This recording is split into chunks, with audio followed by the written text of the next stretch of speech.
Today on Newswatch, calls to defund Planned Parenthood are growing. See what some states are doing to stop tax dollars from going to the nation's largest abortion provider. Plus, 90 Minutes in Heaven, the best-selling book, is now a movie. We're speaking with a man whose story of death and life has captivated millions. And it's not better or worse than any other ministry, but it's a unique one that can open up doors that no one else can. Shooting hoops and changing lives, how this basketball team is improving diplomatic ties in Eastern Europe and spreading the gospel at the very same time.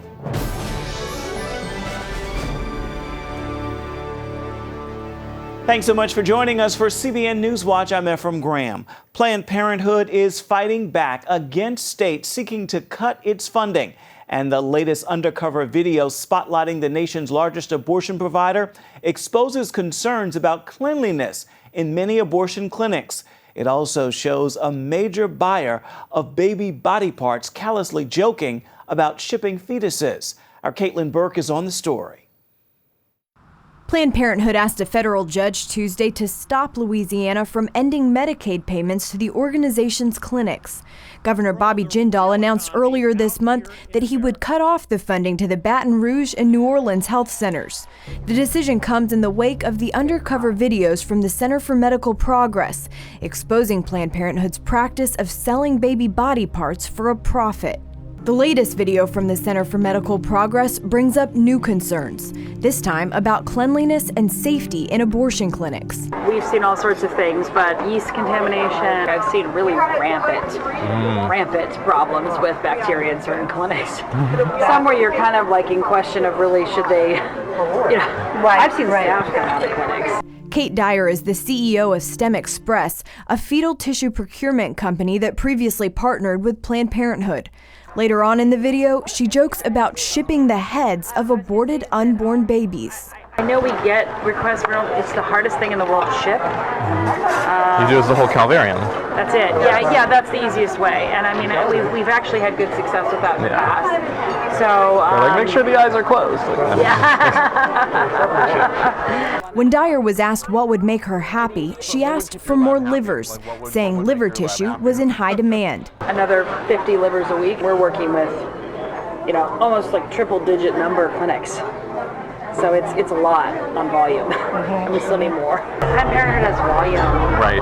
Because they're a volume institution. Many have defended the procurement of fetal tissue, saying it's being used in potentially life-saving medical research.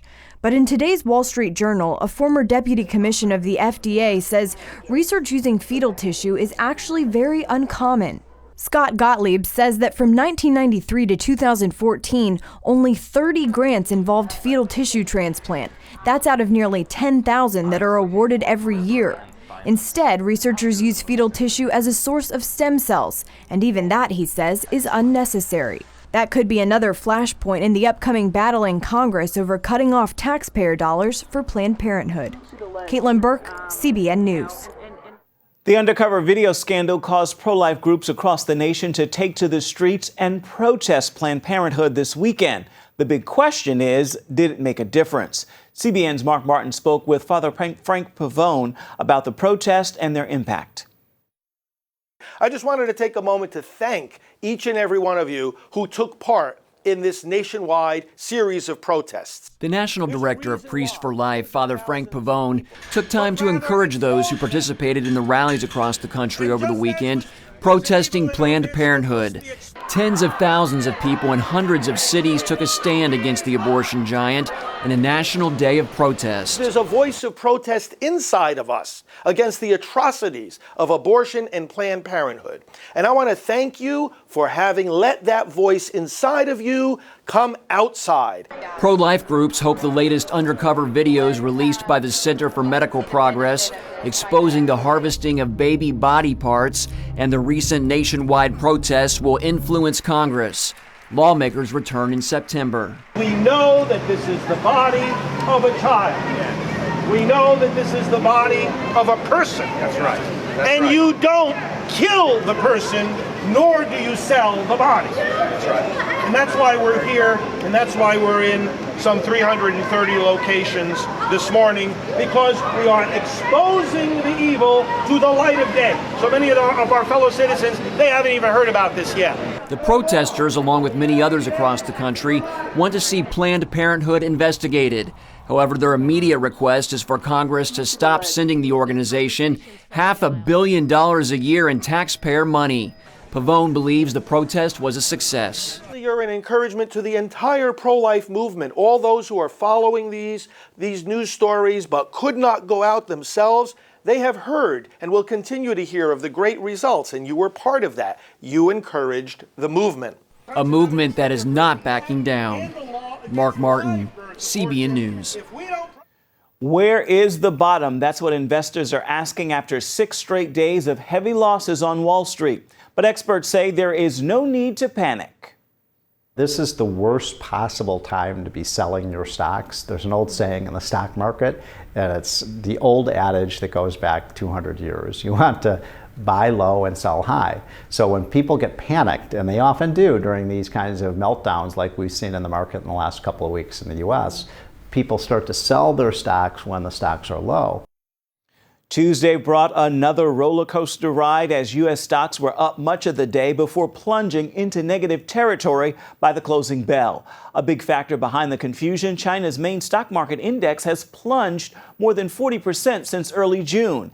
And although U.S. stocks are on track for the worst overall drop since 2008, the American economy is still looking healthy.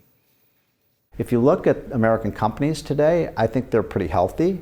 I think they're profitable, they're lean and efficient. And so I don't think there's a reason to be panicked about a sustained bear market right now. Stephen Moore says stocks could still go lower, but they will eventually bounce back. The gunman in last week's train attack in Europe has been charged with terrorism. French prosecutors are charging Moroccan national Ayoub El-Kazani with attempted murder in connection with terrorism. El-Kazani is denying any terrorism plan, saying he stumbled upon a bag of weapons and decided to rob passengers. But prosecutors say he watched a jihad video on his cell phone just moments before his attack. Meanwhile, 3 Americans who took down El-Kazani are getting ready to return home. If it wasn't for Alec and Anthony, I would be dead. I wouldn't have been able to do it by myself. So he definitely would have got me.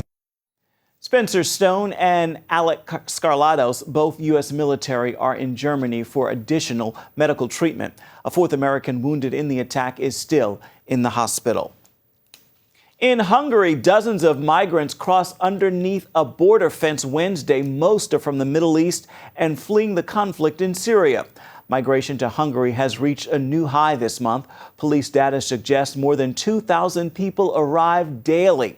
That is what's prompted Hungary's government to build a 13-foot fence on the Serbian border to stop them.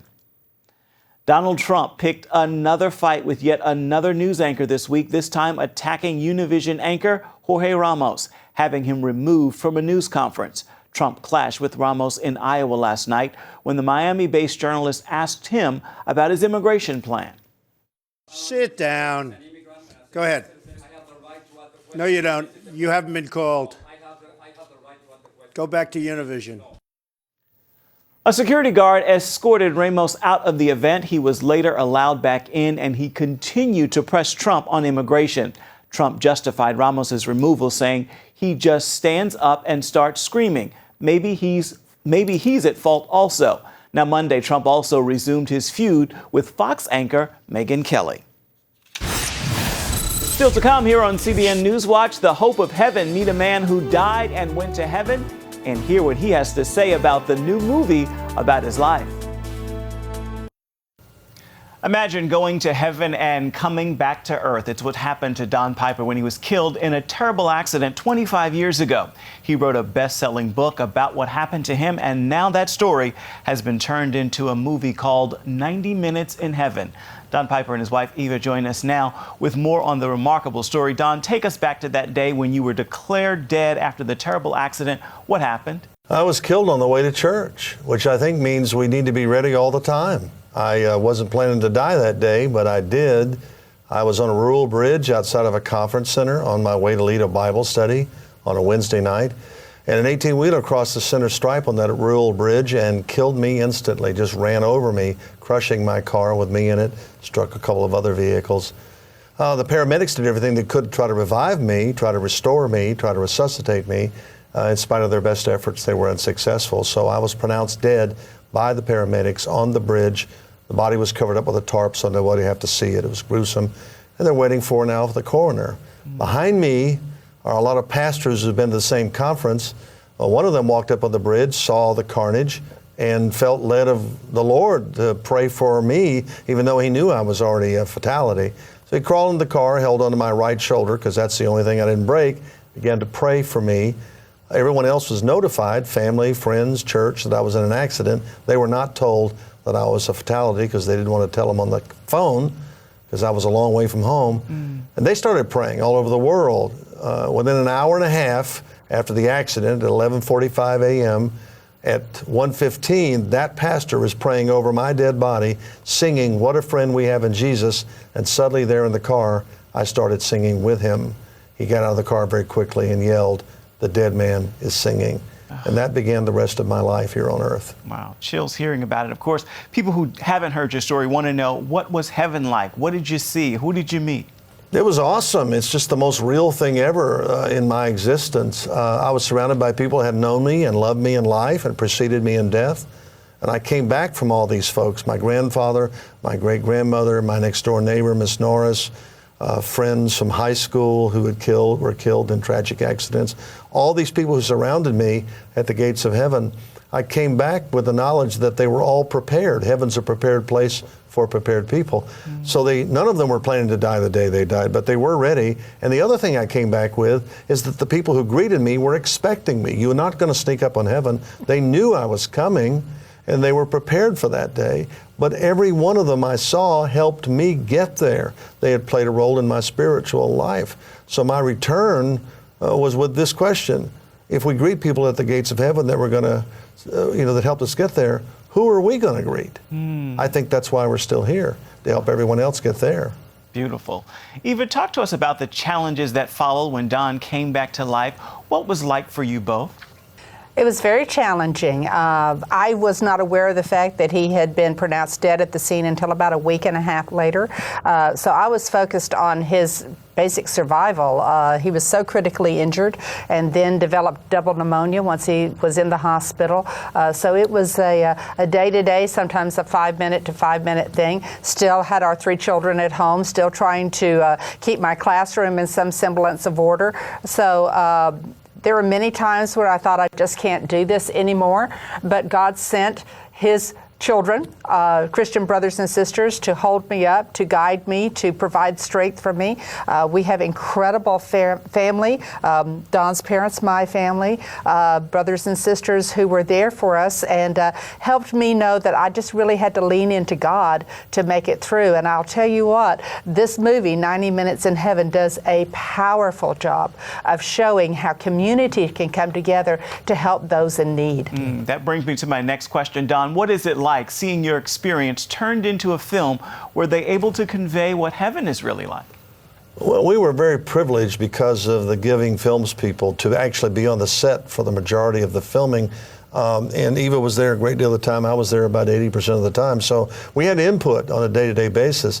So it's a very realistic portrayal of what happened. But I must say, as the people who were the people, it's a film about us. It's surreal to see people playing you, saying your words, suffering the way you suffered, and overcoming it. So in some ways it's difficult for us to relive that.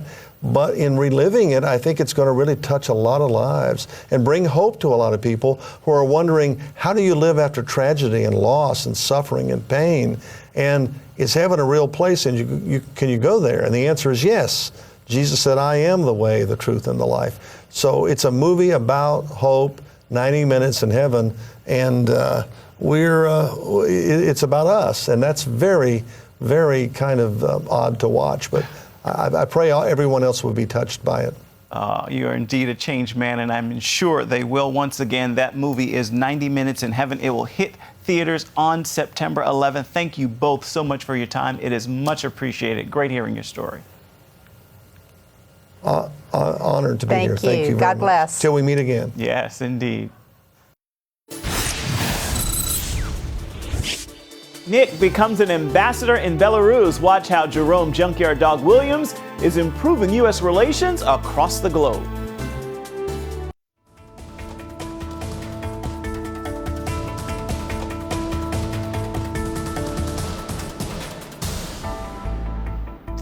Reaching people with the gospel and improving diplomatic relations between two countries at the same time can be a difficult assignment. But throw in a basketball and suddenly it gets easier than you might think. Jennifer Wishon shows us how from the Eastern European country of Belarus.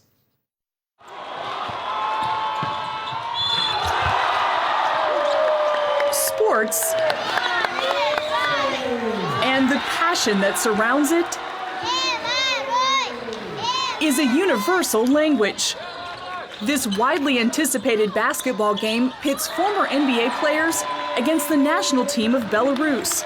And behind the picks, assists, and dunks is an exercise in evangelism and diplomacy. It is really neat that the American NBA players came to our Belarusian land. Some people in this former Soviet country remain skeptical of Americans, but bring in members of the NBA and even the native fans cheer.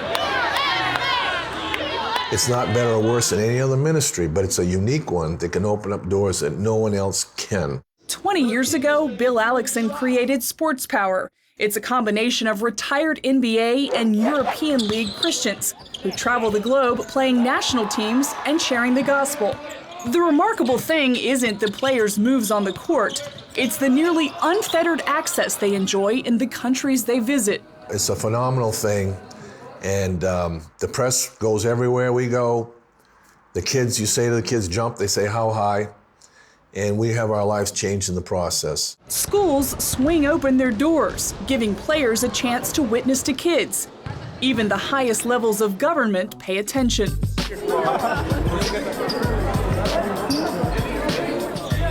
Jerome Junkyard Dog Williams, who played for the New York Knicks and other teams, is one of Sports Power's stars. His moves are his ministry, and he's growing his dog pound, one bark, one picture, one international venue at a time. Yeah, the dog pound, you know, it grows every day, and but it's the Lord's dog pound. It's his, you know. Well, what is it like playing on God's team now? It's an honor. I understand that my platform that the Lord gave me with the NBA puts me on a pedestal in any part of the world. Former pro Paul Grant gets it too. You can't have expectations because magical things happen that we can't even imagine on each of these trips. Belarus isn't a place where Americans always feel welcome. CBN's presence in the country made national news. 7 years ago, Belarusian President Alexander Lukashenko, known as the last dictator of Europe, kicked out the U.S. ambassador and 30 American diplomats. Since then, the U.S. has been working to improve relations, one play at a time. The idea is to use sports as diplomacy to help use this universal language of athletic competition to help people understand each other better and ultimately to lead to better relations in general. This summer, the U.S. is funding a new 3-on-3 basketball court in Minsk. Everybody in Belarus knows basketball because everybody watches NBA. It's on national television. So such events and like being able to have this 3-on-3 program together with the Embassy of the United States, absolutely, it will bring the countries closer. If the U.S. wants to reach Belarusians, sports may be one of the best ways. President Lukashenko is an athlete and avid sports fan. Just take a look at this palace of a hockey arena he built. He even has a vice president of sports who just happens to be his closest advisor. I'm wondering what opportunities you see for to use sports to help bridge the gap between the United States and Belarus. Most of the times, many people lack mutual understanding. And sport itself does not bring any political colors inside of it and does not make people turn their backs to it. And the barking of the dogs shown by Jerome, the hoo-hoo, is much more worth it. Hey, listen, The dog barking is a universal language. Yegor Masheryakov is a product of sports diplomacy. A State Department program called Sports United helped him sharpen his basketball skills in the U.S. and eventually play for George Washington University shortly after the fall of the Soviet Union. It's been a dream come true, really, because growing up in Soviet Union, you don't really think about going to the U.S. Even getting some visas were a problem. So suddenly, in a few years, everything changed. And we were very thankful for opportunity. Now he leads the Belarusian Basketball Federation, sending young boys and girls to learn about American culture and gain new moves on the court. I was asking them, what's the biggest difference when you went to the U.S. and the basketball approach over there compared to the Belarusian one? And they said the coaches are very inspirational out there. They were very inspired by the idea of women's sports and women's power, that actually such place exists as a women's NCAA Hall of Fame. Belarus holds a strategic position between Europe and Russia. But before relations with the U.S. can improve, American officials say Belarus must address some major concerns, including restrictions on religious freedom. It includes concerns about political prisoners. It includes concerns about the right for political parties to participate freely, to have access to free media.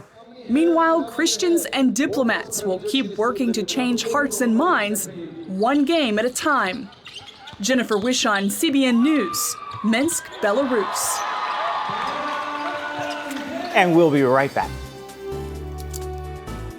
Hi, I'm Joan London, and if you're worried about your parent or a loved one living alone like I was, and you want reliable senior care information, then call A Place for Mom, the nation's largest senior living referral service. You'll get free information on assisted living, Alzheimer's care, nursing homes, even important financial information. They had obviously researched every place, not just given me names. They found me a place for what she could afford, and it was magnificent. We're now very confident that she's safe, and they just helped every step of the way, and I can't thank them enough. So if you're struggling to find reliable senior living information, call A Place for Mom. This is a free service, and you can trust them to help you. Call right now to get your free Senior Care Compass ebook. Find out about the 5 best-kept secrets on financing senior care and assisted living. Call now, 800-873-4421. 800-873-4421. Today's grocery bags leave a lot to be desired. They spill open when you're driving, and unloading them requires endless trips back and forth to your car. You need a grab bag. It grabs onto your cart and stays open so you can easily fill it after items are scanned. Then when you get to the car, it simply lifts out and goes right in your trunk. Grab bags also sit up nicely in the back of your car, and they let you grab and go in a single trip. Call now, and through this special TV offer, you'll get 2 grab bags for just $14.99. They come with a full 1-year money-back guarantee. Call or click in the next 5 minutes and get absolutely free shipping and handling. And find out about our incredibly low price on our deluxe insulated grab bag. Use it to keep frozen food from defrosting, or use it to keep hot food ready to eat when you get home. This free shipping offer won't last long, so call now.